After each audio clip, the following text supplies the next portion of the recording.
அதாவது இவ்வளவு தெளிவா பேசுறாரு. மதிமுக என்ற கட்சி எதற்காக தொடங்கப்பட்டது? யாரை எதிர்த்து தொடங்கப்பட்டது? திமுகவை எதிர்த்து தொடங்கப்பட்டது. திமுகவை பத்தி விமர்சனம் பண்றதுக்காக தொடங்கப்பட்டது. திமுகவில் இருந்து பெரிய பீரங்கியா இருந்தவர் தான் வெளியே வந்து மதிமுக ஆரம்பிச்சு எல்லாம் பண்ணாரு. இவ்வளவு வருஷம் வந்து ஸ்டாலின் வந்து முதலமைச்சருக்கே லாயக்கில்ல, அரசியலுக்கே லாயக்கில்ல, அடிப்படையே தெரியாது, எல்லாம் பேசிட்டு இருந்தாரு. இப்போ வந்து திமுகவை தூக்கி பிடிச்சி பேசிட்டு இருக்காரு. அதற்கு நடுவுல இப்ப நடைப்பயணம் போகிறாரு. நடைப்பயணம் போறது எதுக்காக போறாருங்கிறத தம்பி சூர்யா சொன்னாரு, தெளிவா சொன்னாரு.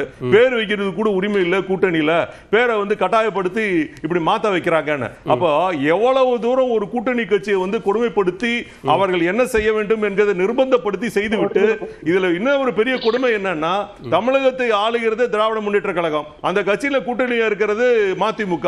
எதை எதிர்த்து போறாங்கன்னு முதலமைச்சர் ஸ்பீச் கொடுக்கிறாருன்னா போதை எதிர்த்து போகிறார்கள். போதை எதிர்த்து போறதுக்கு நீங்க என்ன வெளி மாநிலத்தில் இருக்கீங்களா? இதே மாநிலத்தில் தானே இருக்கீங்க. இந்த மாநிலத்துக்கு யார் முதலமைச்சர்? யாரோட கூட்டணி இருக்கீங்க? திமுகவோட தானே கூட்டணியில் இருக்கீங்க. கூட்டணியில் இருக்கிற இதுக்கு யாரு இது ஆட்சி பண்றா? திமுக தானே ஆட்சி பண்ணுது.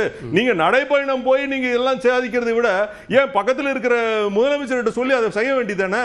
ஏன் அவ்வளவு பெரிய ஒரு அந்த நடைபயணத்தை தொடக்கி வச்ச முதலமைச்சரே போதையை ஒழிப்போம்னு வந்துதானே அந்த பயணத்தை நான் கேட்கிறேன் சார். யாரிடம் ஆட்சி இருக்கிறது? யாரிடம் அதிகாரம் இருக்கிறது? யாரிடம் முடிவெடுக்கக்கூடிய திறன் இருக்கிறது? யார் அதற்கு கையெழுத்து போட வேண்டும்? யார் அதை நடைமுறைப்படுத்த வேண்டும்? எல்லாமே நீங்க வச்சுக்கிட்டு இந்த பழம் ஒரு கதை வரும் இல்லையா, முருகன் வந்து பழத்துக்காக போனாரு, பிள்ளையார் போனாருங்கிற மாதிரி அவர் போய் உலகம் பூரா சுத்தி வந்தாரு, இவரு அப்பா அம்மாவை சுத்தி வந்தாருங்கிற மாதிரி. இவர் எதுக்கு இங்க பழத்தை வச்சுட்டு இருக்கிறவர்கிட்ட போய் பழத்தை டைரக்டா வாங்காம ஊர் உலகம் எல்லாம் நடைபயணம் போய் 82 வயசுல தள்ளாத வயதிலும் நடைபயணம் போகிறார் என்று பாராட்டி 88 ஆண்டா 28 என்று பார்க்கிற அளவிற்கு பெருமைப்படுகிற அளவுக்கு இருக்குங்கிறாரு. 11வது முறை நடைபயணம் போகிறேங்கிறாரு. இந்த 11 முறை நடைபயணம் போன இவர் எதற்காக போனார்? யாருக்காக போனார்? யாரை எடுத்து போனார்?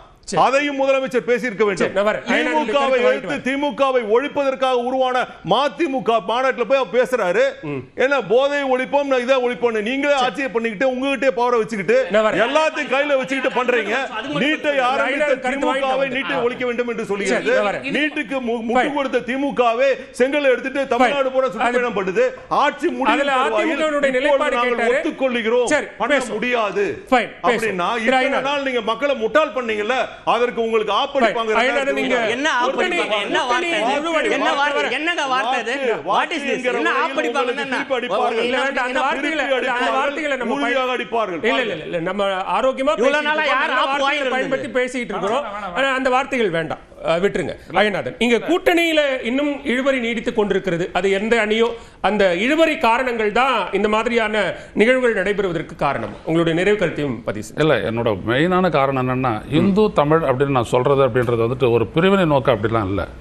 சூர்யா கேட்கிறாருல, எந்த கிறிஸ்டியனு பொங்கல் கொண்டாடினாங்க, எந்த முஸ்லீம் பொங்கல் கொண்டாடினாரு, பொங்கல் வச்சாரு அப்படின்ட்டு. நான் கேட்கறது என்னன்னா, கார்த்திகை தீபத்தை நாங்க ஏத்துறோம். இந்துக்களுடைய பண்டிகை அப்படின்னோம்னா கேரளாவில் இந்துக்கள் இருக்காங்க, கர்நாடகத்தில் இருக்காங்க, ஆந்திராவில் இருக்காங்க, மராட்டியத்தில் இருக்காங்க. யாரு வந்துட்டு கார்த்திகை தீபத்தை கொண்டாடினாங்க? அப்ப இது எங்களுக்கு எக்ஸ்க்ளூசிவ் தானே அது? அதை எப்படி நீங்க இந்துன்னு சொல்லிட்டு எங்களை மாத்துறீங்க? அதைத்தான் நான் சொல்ல வரேன். அப்போ நான் என்னங்க சொல்ல வரேன், என்னுடைய பண்பாடு, என்னுடைய பண்பாட்டை ஒட்டிய செயலை வந்துட்டு நீங்க நிர்ணயிக்காதீங்க அப்படின்ற.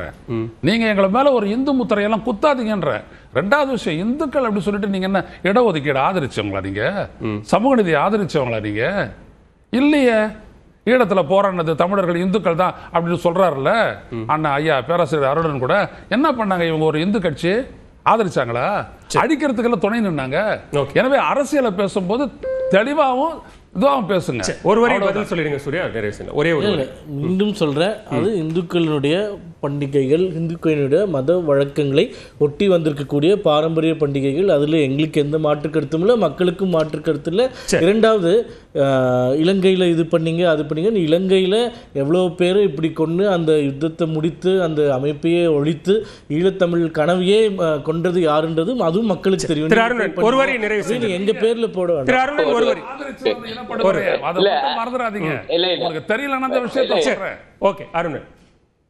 இல்ல அதாவது அதிமுக நண்பர் வந்து நீட்டை பத்தி பேசுனது எனக்கு ரொம்ப ஆச்சரியமா இருந்துச்சு. ஏங்க நீட்டு கூடாதுங்கிற பாஜகவோட கூட்டணி வச்சுக்கிட்டு நீட்ல இருந்து தமிழ்நாட்டுக்கு நீங்க எவ்வளவு கேட்டாலும் விலக்கு தர மாட்டோங்கிற மோடி அரசோட உறவாடிக்கிட்டு ஏன் நீட்ல இருந்து விலக்கு பெறலைன்னு திமுக அரசை பார்த்து கேட்டீங்கன்னா அது என்னங்க வினோதமாகவும் மீண்டும் அந்த வார்த்தை தான் சொல்லணும், அபத்தமாகவும் இருக்காதா? நீங்க பாஜகவோட இல்லாம கேட்டாலாவது ஒரு நியாயம் இருக்கு. சொன்னீங்கள ஐயா, ஏயா கொண்டு வரல? அப்ப திமுகவும் நாமளும் சொல்லுவோம், ஐயா கொடுக்க மாட்டேங்கிறாங்க. நிச்சயமாக மக்களுடைய அந்த தீர்ப்பு சட்டமன்றத்துல திமுக அணி ஜெயிச்சிருக்கு. அந்த உணர்வை மதிச்சு இந்த மோடி அரசு கொடுக்கும்னு நினைச்சோம், கொடுக்க மாட்டேங்கிறாங்க. வாங்க நீங்களும் சேர்ந்து போராடணும், இல்லையா நாங்க போராடுறோம். ஆனா அதுக்காக கொடுக்க மாட்டேங்கிற பாஜகவோட கூட்டணி வச்சுக்கிட்டு கேட்டா அது ஒரு நியாயம்? ஐயா அவங்க அந்த இணக்கத்திற்காகத்தான் கூட்டணி வச்சிருக்கிறோம்னு சொல்றாங்க. பொறுத்திருந்து பார்க்கலாம்.